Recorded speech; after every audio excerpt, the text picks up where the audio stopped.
So, my name is Alexi Bracey, and I am a resilience mentor, speaker, and happiness advocate. I empower women going through midlife with resilience skills in the form of purpose, strength, and joy. Joy is really a key driver in my life in any capacity, and as I continue explaining, you will know why. So, let me ask you a question. Have you ever walked into a room and then you thought, why did I come in here? Well, welcome to the world of menopause. But the truth is, menopause isn't a biological transition, it's a life transition. And many transitions in life happen, and some of us are geared to cope with them and some not. So today, I'd just like to share something that really may surprise you. Resilience isn't pushing forward, it's coming from a place where you connect with joy, with self-awareness, and with emotional strength. So, what do I mean by emotional strength? Well, more than 25 years ago, I was diagnosed with cancer. I'll never forget that phone call. The voice at the other end said, "You have cancer. We want to book you for your surgery." Dead silence. But I knew in my heart of hearts I was going to beat it. There was no doubt in my mind. How? I didn't know. I embarked on a lot of research, made some lifestyle changes, diet, got rid of some home toxins, but mindset and resilience was at the forefront. And without medical intervention, I was cancer free in a year's time. So don't underestimate the power you have when you're faced with some kind of challenge. And we're all going through challenges today, global challenges, world challenges, floods, famines, job losses, but also we're going through emotional shifts and identity crisis. And you're re-evaluating your life. What am I going to do in the next chapter? And at the same time, we're looking after still a family. We're maybe looking after aging parents. Maybe we're an empty nester. Maybe we've been diagnosed with some kind of health challenge. So menopause becomes more than just biology. So it becomes a moment of transformation and it's a moment of awakening. So if we incorporate a few lifestyle changes, habits that we can do every day, the transition will be a lot easier. So may I share what I do every single morning when I first wake up and I make my way to the washroom. I look in the mirror, making eye contact, and I give myself a self hug and I repeat my favorite affirmations. You make up your own, whatever resonates with you. I'm healthy, whole, and complete. I am a magnet for blessings, abundance, joy, and miracles, whatever it is. But really make that eye contact, like you're really speaking to the most important person in your life, and you are. It's called you. So please embrace this. Do this every single day, at least once, preferably first thing in the morning, because it raises your frequency and sets the tone for the rest of the day. So, it's not about trying harder, it's about being more connected with your true self, with your inner wisdom, with the talents you've been given, the skills that still have been untapped.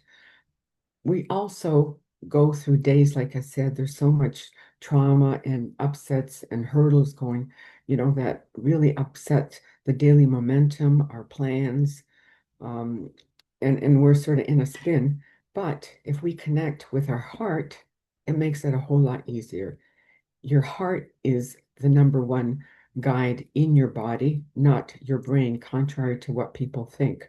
So if you've been cut off in traffic, you've been late for a meeting, you have to go see the teacher because your son's disobedient, or you had an uncomfortable argument with your husband and you're coming home now to face him again.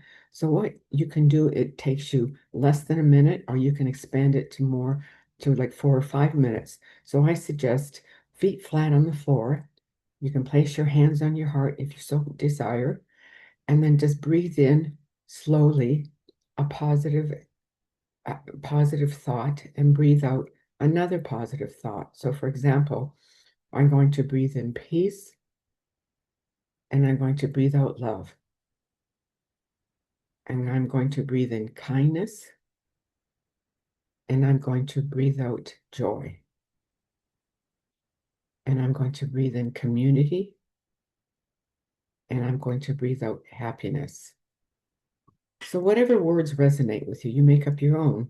You don't, if you're going in for a meeting, just step into the washroom and just, go into the stall and, within half a minute, 1 minute at the very most, you're in a perfectly aligned state. Again, it's that heart coherence. It's stabilizing that emotion, that frequency. You're rising that frequency emotion to a higher level so you can make better decisions.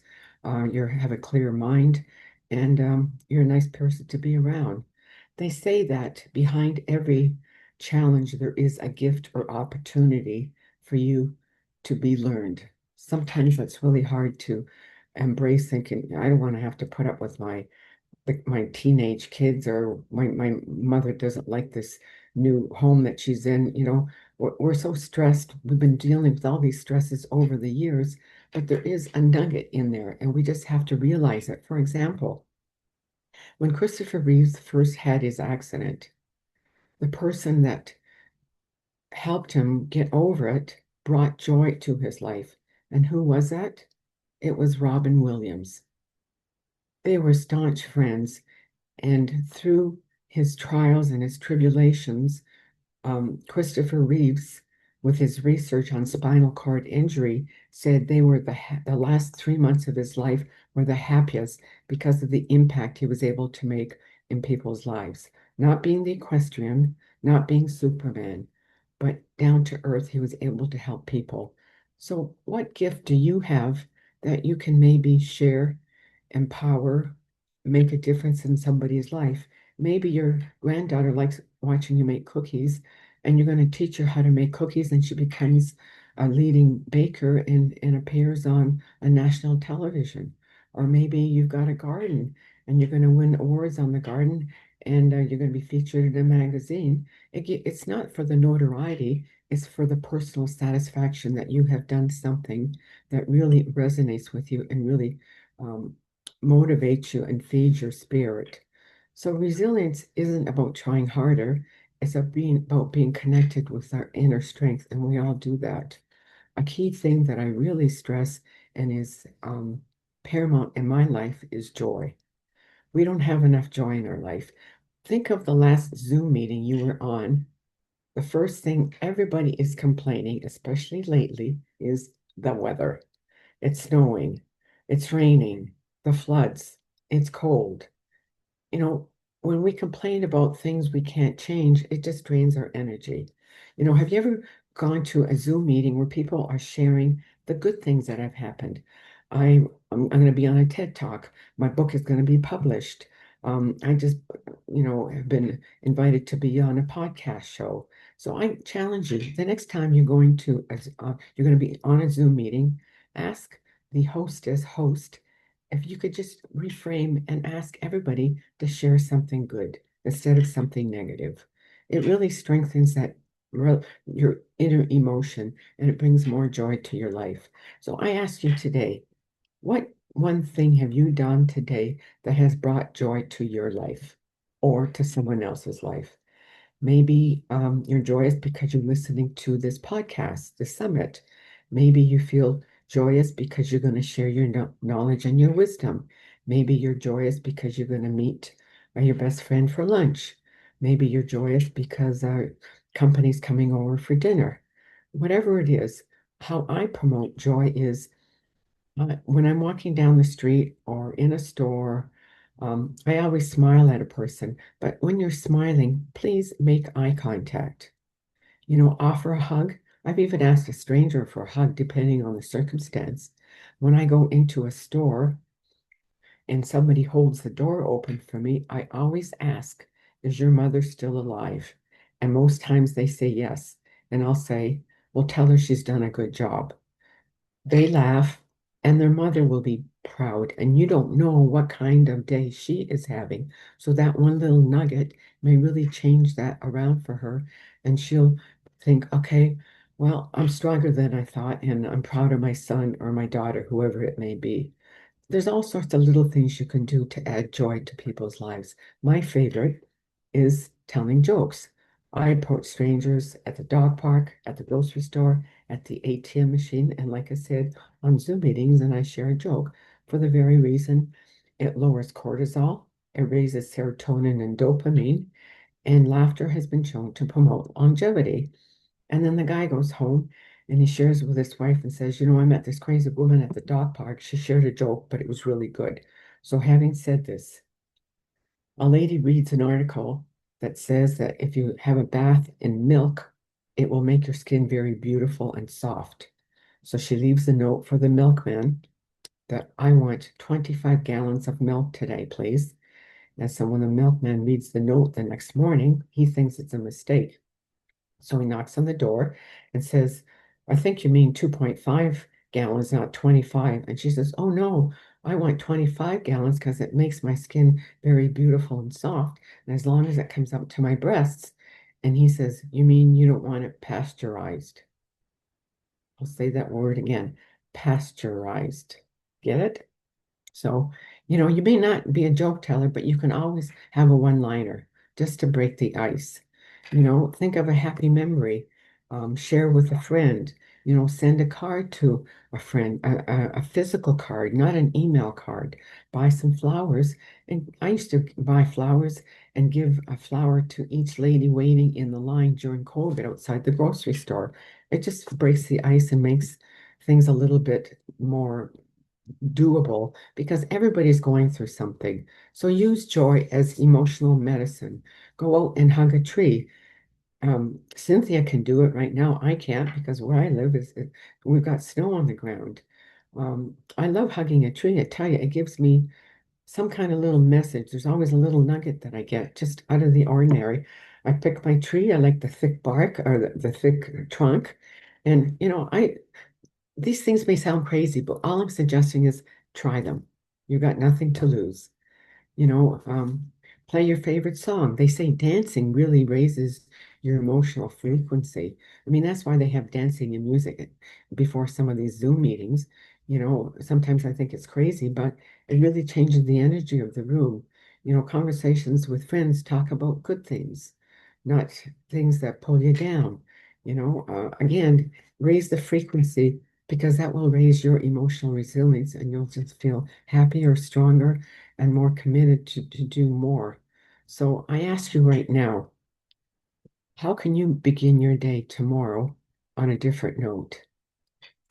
You can give yourself a self hug. You can find joy.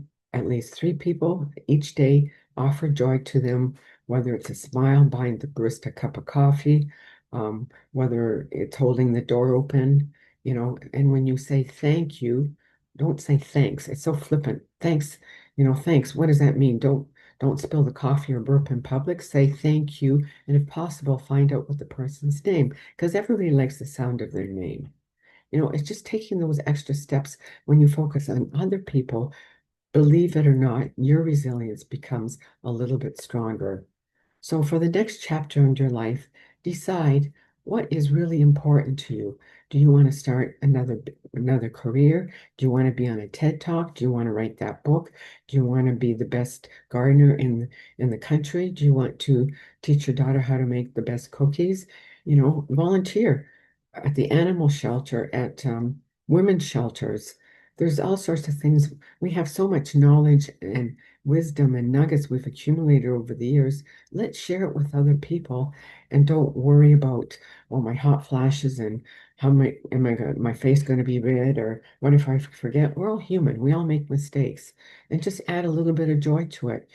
I find something funny to say no matter what. And when you wish people a good day, like it's so common knowledge, have a good day. What does that mean? That means absolutely nothing. Elaborate. I hope your day is filled with smiles. I hope somebody gives you a warm hug. I hope you give somebody a compliment because it just puts little thought nuggets in your brain and you think, well, yeah, maybe there is another way because you don't know how you're influencing somebody. And sometimes you never know. You never will know. For example, some years ago, I lived in a high rise and I would take my dogs across the street to the park. And I noticed a young man standing on the corner having a cigarette. He had come from the Philippines and he was looking after his aging brother who had cancer, and he would take him to doctor's appointments, etc. And so I would see him every few weeks. We exchanged a few words. And then one day he said to me, my brother has passed. Would you come to the funeral reception in a few weeks?" I said, "Yes, absolutely." So when I arrived at the funeral home, there were about 30 Filipino women sitting in the funeral home.